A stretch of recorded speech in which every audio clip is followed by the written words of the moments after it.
নমস্কার বন্ধুরা, পলি কিচেন রুমে সবাইকে স্বাগত। আজ শেয়ার করবো আমি আবার একটা নতুন একটা রেসিপি বন্ধুরা। তো আমি প্রথমে বলবো না আমি আজকে কী রেসিপি শেয়ার করব, তো দেখতে থাকুন আজকের রেসিপিটা।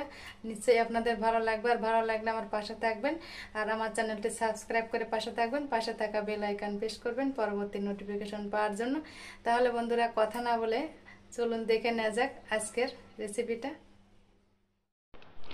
তো বন্ধুরা, আজ করব চিংড়ি মাছের রেসিপি। তো কার কার এই চিংড়ি মাছ ভালো লাগে অবশ্যই কিন্তু কমেন্টে জানাবেন। আর এইভাবে রান্না করলে তো কথাই নেই, গরম ভাতের সাথে একদম জমে যাবে। আমার তো চিংড়ি মাছ খুবই প্রিয়। তো আপনাদের কাছে চিংড়ি মাছটা কেমন লাগে অবশ্যই কিন্তু কমেন্টে জানাবেন। আমি কিন্তু চিংড়ি মাছটা খুবই পছন্দ করি, এমনকি মাংসর চেয়েও আমার চিংড়ি মাছটা খুবই পছন্দের। তো আমার পছন্দের একটা রেসিপি আপনাদের সঙ্গে শেয়ার করব। তো প্রথম থেকে শেষ অবধি একটু ধৈর্য ধরে দেখবেন বন্ধুরা, আর একটা লাইক দিয়ে ভিডিওটি দেখা শুরু করবেন। তাহলে দেখে নেওয়া যাক। তো কী কী উপকরণগুলো নিয়েছি বলে দেব। আদা, কাঁচা লঙ্কা, লবণ, শুকনো লঙ্কা আর হলুদ নিয়েছি, আর সরিষার তেল, আর নিয়েছি চিংড়ি মাছ, আর নিয়েছি কালো সরিষা। তাহলে দেখে নেওয়া যাক আমি কিভাবে রেসিপিটা করি। তো প্রথমে সরিষা, আর এর সঙ্গে আমি নিয়ে নেব কাঁচা লঙ্কা। তো সরিষা আর কাঁচা লঙ্কাটাকে কিন্তু আমি একটু শিলে বেটে নেব। তো বেটে নেওয়ার সময় অবশ্যই একটু জল দিব আর একটু লবণ দিয়ে বেটে নেব। আর এখানে যে আদাটা দেখতে পাচ্ছেন, তো আদাটা আমি আলাদা করে বেটে নিব, একসঙ্গে কিন্তু বাটবো না। তো দেখুন বন্ধুরা, কথা বলতে বলতে আমার কিন্তু বেটে নেওয়া কমপ্লিট। তো আদা আর কাঁচা লঙ্কা আর এখানে নিয়েছিলাম সরিষা, তো বেটে দিয়ে দিলাম। আর এই যে বাকি মশলাগুলো এক এক করে দিয়ে দেব। কাঁচা লঙ্কা, হলুদ গুঁড়া, লঙ্কা গুঁড়া, লবণ সব কিছু দিয়ে দিলাম। এবার দিয়ে দেব সরিষার তেল, খাঁটি সরিষার তেলটা দিয়ে দিলাম। তো তেল দেওয়ার পরে হাত দিয়ে একটু মাখিয়ে নিব। তো আমি মনে করি এসব রেসিপিতে একটু হাত দিয়ে মাখালে বন্ধুরা খুবই ভালো হয়। তো আমি চামচ লাগালাম না, হাত দিয়েই মাখিয়ে নিলাম, আর একটু সামান্য চিনি দিলাম। তো এই ধরনের রেসিপিতে একটু মিষ্টি মিষ্টি হলে কিন্তু বেশ ভালোই লাগে খেতে। আর এখানে এই দেখুন বন্ধুরা, এখানে একটা সরিষার তেলের, যে সরিষার তেলটা দিয়ে আমি রান্না করেছি ওই সরিষার তেলের প্যাকেট নিয়েছি। তো সরিষার তেলের প্যাকেটটা নূতনই ছিল। তো প্যাকেটটা আমি একটু কাঁচি দিয়ে সুন্দর করে একটু কেটে সমান করে কেটে নিয়েছি।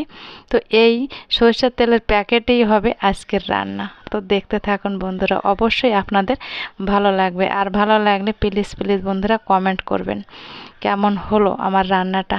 তো এখানে আমি মশলাটা একটু অল্প জল দিয়ে এভাবে একটু মশলার বাটিটা একটু ধুয়ে দেবো, জাস্ট সামান্য অল্প জল। খুব বেশি জল দিলে কিন্তু এই রেসিপিটা ভালো হবে না। তো আমি খুব অল্প জল দিয়ে এই মশলার বাটিটা ধুয়ে এই প্যাকেটের ভিতর দিয়ে দিলাম, দেখতেই পেলেন। এবার আমি একটু চামচ দিয়ে নাড়িয়ে চাড়িয়ে একটু মিশিয়ে নিলাম। আর এখানে আমি একটু দিয়ে দিলাম সরিষার তেল।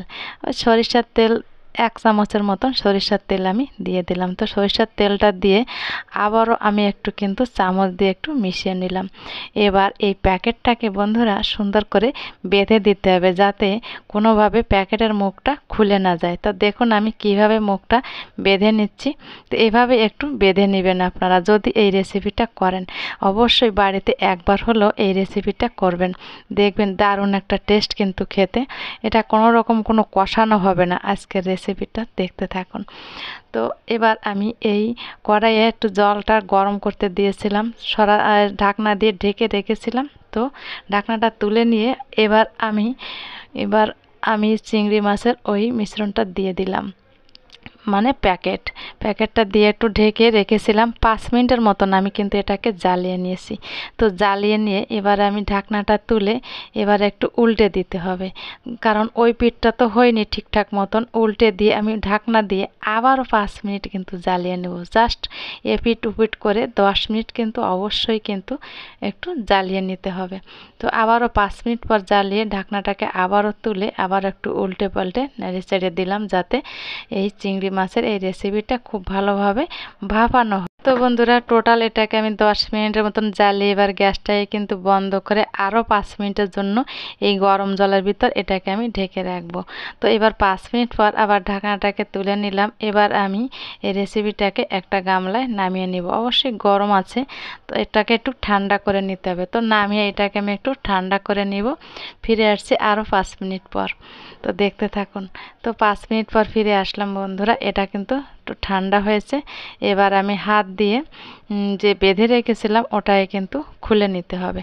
তো এবার আমি খুলে নিলাম। তো খুলে নিয়ে দেখাচ্ছি আপনাদের ভিতরে এই রেসিপিটা কেমন হয়েছে। তো একটা পাত্রে আমি এটাকে নামিয়ে নিব। তো দেখতেই পেলেন কত সুন্দর একটা কালার এসেছে কিন্তু এই রেসিপিটা। তো বন্ধুরা ভালো থাকবেন, সুস্থ থাকবেন, দেখা হবে অন্য কোনো নতুন ভিডিওয়। বাই।